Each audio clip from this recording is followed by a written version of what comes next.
Bonjour et bienvenue à Alger pour une interview exclusive avec le président de la République, Abdelmajid Tebboune. Monsieur le Président, merci de nous recevoir ici à El Mouradia à l'occasion de la fête de l'indépendance. C'est moi qui vous remercie de votre présence et d'autant plus que vous venez fêter avec nous l'indépendance, l'anniversaire de l'indépendance. Je profite de l'occasion pour vous dire que vous serez les bienvenus chaque fois que vous le voudrez, sans retenue. Merci Monsieur le Président. On va commencer par un sujet d'actualité, le Covid-19. Ces derniers jours sont assez inquiétants. Le nombre de cas bat des records, on est au-delà de 400. Est-ce que vous craignez une flambée épidémique ici en Algérie? On s'y attendait un peu. On s'y attendait. Vous savez, tout déconfinement fait progresser le nombre de personnes atteintes. On souhaite que ça s'arrête à ce niveau-là, que les mesures prises par le Conseil scientifique qui est en train de suivre le Covid puissent être respectées par tous les citoyens et les citoyennes. Parfois, les traditions ont pris le pas sur les recommandations qui sont faites actuellement par le Conseil scientifique. On a constaté que la progression qui paraît à la limite de l'acceptable est due beaucoup plus à des contacts familiaux, mariage, circoncision et autres. Nous avons lancé un appel et nous avons aussi demandé à tous les responsables locaux et autres d'interdire ce genre de fêtes. C'est des regroupements trop importants pour des endroits assez clos. Il y a aussi parfois quelques jeunes qui ne croient pas au Covid, tant qu'ils ne l'ont pas vu de leurs yeux, tant qu'on ne souhaite pas que l'un des leurs soit touché, mais ils pensent, certains pensaient que c'est un spectre qu'on utilise pour essayer de les confiner, de les empêcher de s'exprimer. Mais je pense que les gens commencent à revenir à la raison. Est-ce que vous êtes prêt à durcir les mesures si vous voyez que la courbe prend un tour? Tout à fait, tout à fait. De toute façon, je vous dis, nous exécutons les décisions du Conseil scientifique. Si le Conseil scientifique voit qu'il est impératif d'aller vers un confinement, même partiel, dans une même ville, un quartier ou autre, on le fera. Vous avez pris aussi une autre décision, celle de ne pas rouvrir les frontières. Vous avez affirmé que vous le feriez quand le fléau serait éliminé. Mais est-ce que vous pouvez être plus précis? Est-ce que vous avez un objectif? Non, c'est cet objectif-là. Il est vague. Les frontières aériennes, vous savez qu'avec la France, nous avons pratiquement 32 vols quotidiens. Faut-il ouvrir partiellement ou ne pas ouvrir? L'environnement géographique de l'Algérie a opté pour un déconfinement total, bien que les chiffres soient élevés de contamination et même de décès. Nous allons voir en fonction de nos capacités, en fonction de notre crainte de voir les chiffres s'élever encore plus, si nous devons ouvrir ou non. D'autant plus qu'il y a un principe que nous utilisons maintenant depuis 4 ou 5 mois, depuis l'apparition du Covid. Toute personne qui rentre en Algérie doit être confinée pour les 14 jours nécessaires pour savoir si elle a contacté le Covid ou pas. Et parmi les gens que nous avons évacués, les Algériens qui ont été rapatriés, nous avons trouvé quand même presque 50, entre 40 et 50 personnes contaminées. Heureusement que nous avons opté pour ce genre de confinement parce que ça aurait été une progression exponentielle. Alors, il y a la crise sanitaire, mais il y a aussi la crise économique. Les réserves de change du pays se sont réduites. Certains brandissent le spectre de la cessation de paiement. L'Algérie est-elle en danger? Pas du tout, pas du tout. D'autant plus que moi, j'ai vécu cette expérience-là en 1991. J'ai fait partie du gouvernement qui est allé vers le FMI, qui a annoncé la cessation de paiement, mais les conditions étaient tout autres. Donc là, vous l'excluez? On l'exclut totalement. Totalement, d'abord, nous avons des réserves de change qui ne sont pas énormes, mais qui nous permettent de passer le cap d'une année à 2 ans. Ensuite, nous avons une production locale qui n'existait pas à cette époque-là. Vous savez que l'agriculture à elle seule, en 2019, a produit l'équivalent de 25 milliards de dollars. Et ça a été une chance pour le pays avec la chute des prix de pétrole. Nous n'avons rien importé. Il y avait presque une autosuffisance. L'achalandage des étals, des marchands de légumes et autres était, suffisait à répondre à la demande de tous les citoyens. Alors là, il y a quand même le FMI, justement, vous le mentionnez, parle d'une récession de plus de 5%. Alors, est-ce que vous êtes prêt, comme beaucoup de vos voisins, comme presque tous les pays africains, à éventuellement, si la situation se détériore, vers le FMI et lui demander de l'aide? Nous préférons éviter le FMI. Tout le monde préfère, Monsieur le Président, mais est-ce que... Quand on a les moyens de le faire et de l'éviter, nous avons les moyens de l'éviter. Chat échaudé, crâne froide. Nous sommes un pays social, avant tout. Nous sommes un pays où les transferts sociaux se font avec des sommes énormes. Et je pense que c'est son droit, c'est son dogme. Le FMI, c'est d'aller vers des économies sur tout ce qui est social, sur tout ce qui est... Donc vous excluez d'aller taper à la porte du FMI? Totalement. Alors, je vais en venir à la situation ici. Ceci dit, nous sommes en contact périodique avec le FMI et nous tenons compte de ses orientations concernant l'économie nationale, concernant la gestion. Je vais en venir à la situation plus politique ici en Algérie.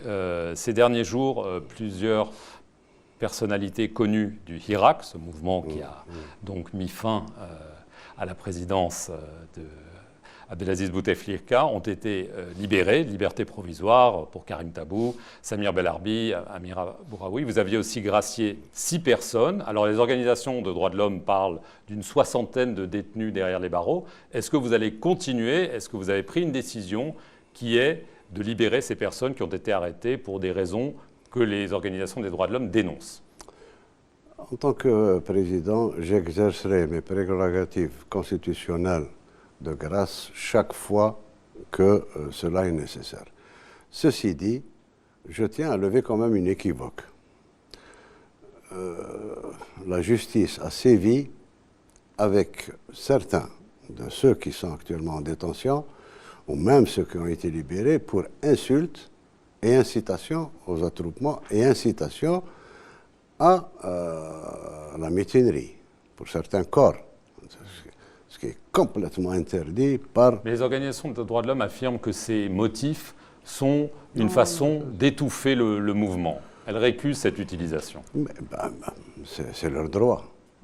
Mais je peux vous assurer, vous n'avez qu'à lire la presse algérienne. Nous sommes le seul pays du tiers-monde, africain et même arabe, à avoir 160 quotidiens, aussi caustiques les uns que les autres. Mais jamais quelqu'un n'a été inquiété. Tant qu'on relève le niveau, qu'on fasse de l'opposition aux idées, on oppose des idées à d'autres idées, une démarche à une autre démarche, il n'y a aucun problème. Le problème, c'est l'insulte, l'invective. Ça, le code pénal ne le permet pas et ne le permettra pas. Est-ce que vous allez libérer d'autres personnes, gracier d'autres personnes? Possible. C'est possible, vous pouvez être plus précis? C'est possible. Nous allons vers une période qui nécessite l'effort de tous les Algériens et toutes les Algériennes. Je pense qu'on peut ne pas s'entendre sur une démarche peut-être, mais nous allons vers un climat beaucoup plus apaisé, beaucoup plus... qui permette de procéder et d'aller vers les changements que j'ai promis personnellement. La Constitution, par exemple? Essentiellement. Parce que là, avec le Covid, tout a pris du retard. Pardon. Quel est le calendrier? Normalement, un avant-projet doit vous être soumis, puis il est soumis à référendum. C'est ça. Vous aviez parlé avant l'été, mais bon. C'est ça. Notre objectif, c'était au plus tard fin juin. C'est fin juin. On vient de le dépasser. Il y a des circonstances qui nous ont été imposées par la nature, donc on n'y peut absolument rien. C'est différé, enfin c'est pas différé, puisque la discussion sur la Constitution a continué, elle s'est même accélérée ces derniers temps. Nous avons pratiquement 2000 propositions de changement de retrait d'articles ou d'extension d'articles ou d'ajouts. Nous allons tenir compte. La commission a commencé à se réunir. On va même l'élargir pour avoir d'autres opinions autres que celles de la commission, ensemble. Y compris peut-être des gens qui manifestaient régulièrement? Ce n'est pas un critère, mais s'il y a des gens, des constitutionnalistes parmi eux, moi je vois aucun. Alors quel est le calendrier du coup? Qu'est-ce que là vous avez dû en effet? Je pense que si le Covid s'atténue, que la cohabitation arrive à des chiffres très bas, on peut aller vers un référendum à la rentrée sociale. C'est-à-dire, plus précisément? Septembre, octobre peut-être. Septembre, octobre. C'est possible. Alors vous avez affirmé que c'était la fin pour vous du régime présidentiel. On a parlé de régime semi-présidentiel. Ça veut dire quoi? C'est un petit peu le régime de la Ve République en France qui pourrait être un modèle? Le modèle sera totalement algérien. Ça c'est... Je l'ai dit, je l'ai dit plusieurs fois. Bien sûr, nous avons hérité d'une culture, ça c'est indéniable. Nous avons notre propre culture et nous allons vers quelque chose qui nous soit propre. On ne va pas vers le mimétisme. Le mimétisme ne mène nulle part parce que vérité en deçà des Pyrénées, erreur au-delà, ce n'est pas la même mentalité, ce n'est pas la même démarche, ce n'est pas le même soubassement démocratique, ce n'est pas. Mais on va vers un régime semi-présidentiel qui donne énormément d'autorité aux élus, notamment à l'Assemblée nationale.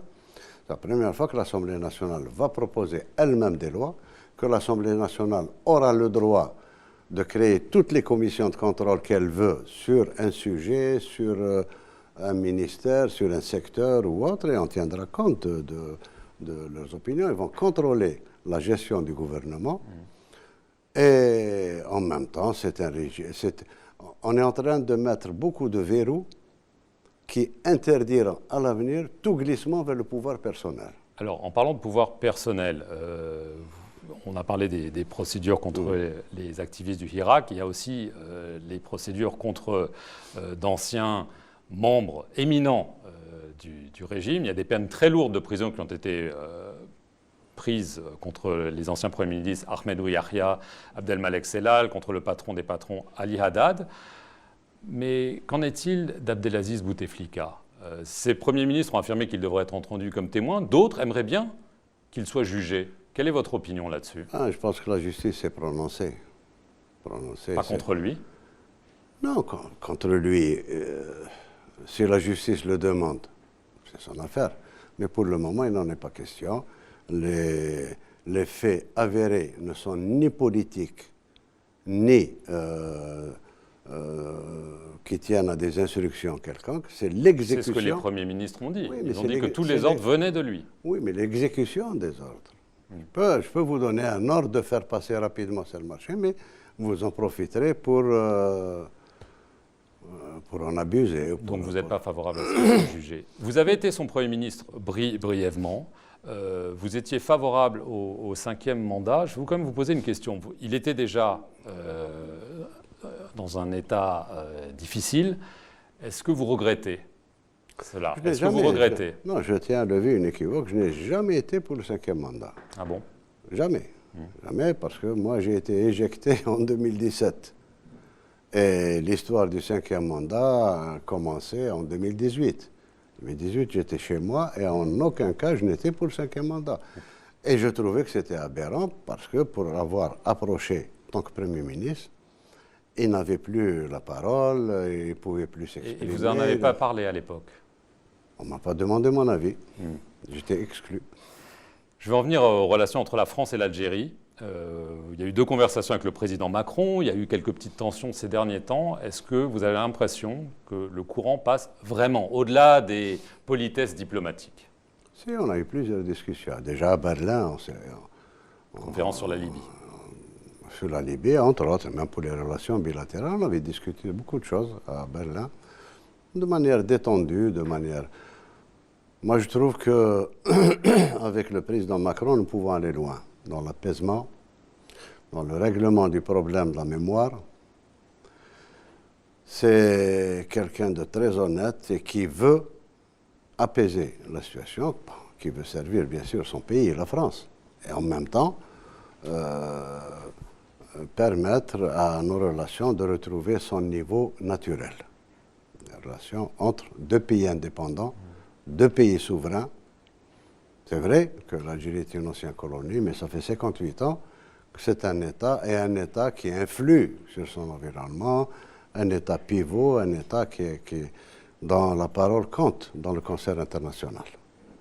Local, enfin, continental et ailleurs aussi.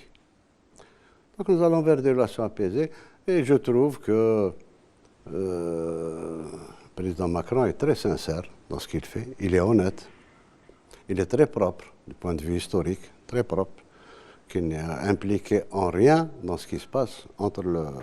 Est-ce qu'une visite est au programme bientôt? Oui, oui, on en a discuté, c'est pas exclu, c'est uniquement un problème de calendrier. Une visite à Paris, hein, c'est ça. Visite à Paris, même la visite du président ici. Macron ici. Alors, évidemment, il s'est passé quelque chose. Parce que s'il y a une visite, bon, c'est entendu que s'il y a une visite, ce sera une visite d'État. Évidemment. Ce ne sera pas une visite de travail. Les conditions de Covid, les conditions ici et là-bas, sont-elles favorables à des contacts avec les masses, avec ceci, avec cela, avec cela? Bon, nous sommes en train d'étudier. Puis, le calendrier étant très chargé ici, vous savez qu'une visite demande une absence d'au moins une dizaine de jours, le temps de préparer, de la faire. Et je pense que 10 jours, ça compte énormément dans mon calendrier pour accélérer le processus démocratique sur lequel on est engagé. Alors, il y a eu le retour des 24 crânes de combattants algériens qui étaient en France. Ils vont être enterrés ce dimanche au Carré des Martyrs du cimetière El Alia, ici à Alger. Alors, c'est un premier geste, évidemment, un geste fort que l'Algérie attendait. Est-ce que vous avez discuté avec le président d'autres gestes? On sait qu'il y a d'autres dossiers, que ce soit les disparus, la restitution des archives nationales, les essais nucléaires dans le Sahara. Est-ce que vous avez l'impression que M. Macron, comme vous dites, est propre sur la mémoire? Est-ce que ça veut dire d'autres gestes à venir? Oui, je pense qu'il a été très réceptif et compréhensif aussi à la demande algérienne. C'est une nécessité pour nous. Je l'ai annoncé plusieurs fois. Nous venons de créer d'ailleurs une chaîne de télévision spécialement réservée à la mémoire. Nous avons une journée nationale de la mémoire. Lui-même, le président Macron, a eu le courage de dire ce que d'autres n'ont pas dit. Le président Macron a été le premier à dire que la colonisation était presque un crime contre l'humanité. Le président Macron a dit qu'il faut régler ce problème-là. Alors, est-ce que, justement, vous avez aussi parlé de crimes contre l'humanité en parlant des massacres du 8 mai 1945. Un crime contre l'humanité, généralement, ça appelle des excuses formelles, voire un dédommagement. Est-ce que vous attendez, de sa part, de la part de la France, des excuses formelles? Je pense qu'on a déjà reçu des demi-excuses. Il faut faire un autre pas. Il y a eu déjà des commentaires très favorables à ce que demandent les Algériens, de la part de beaucoup de responsables français.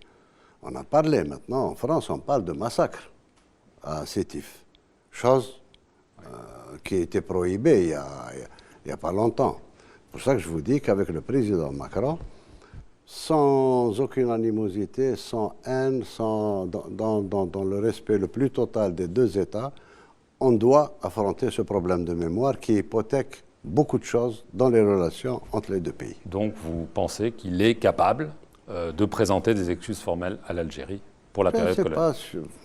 Je ne peux pas... Mais vous le souhaitez?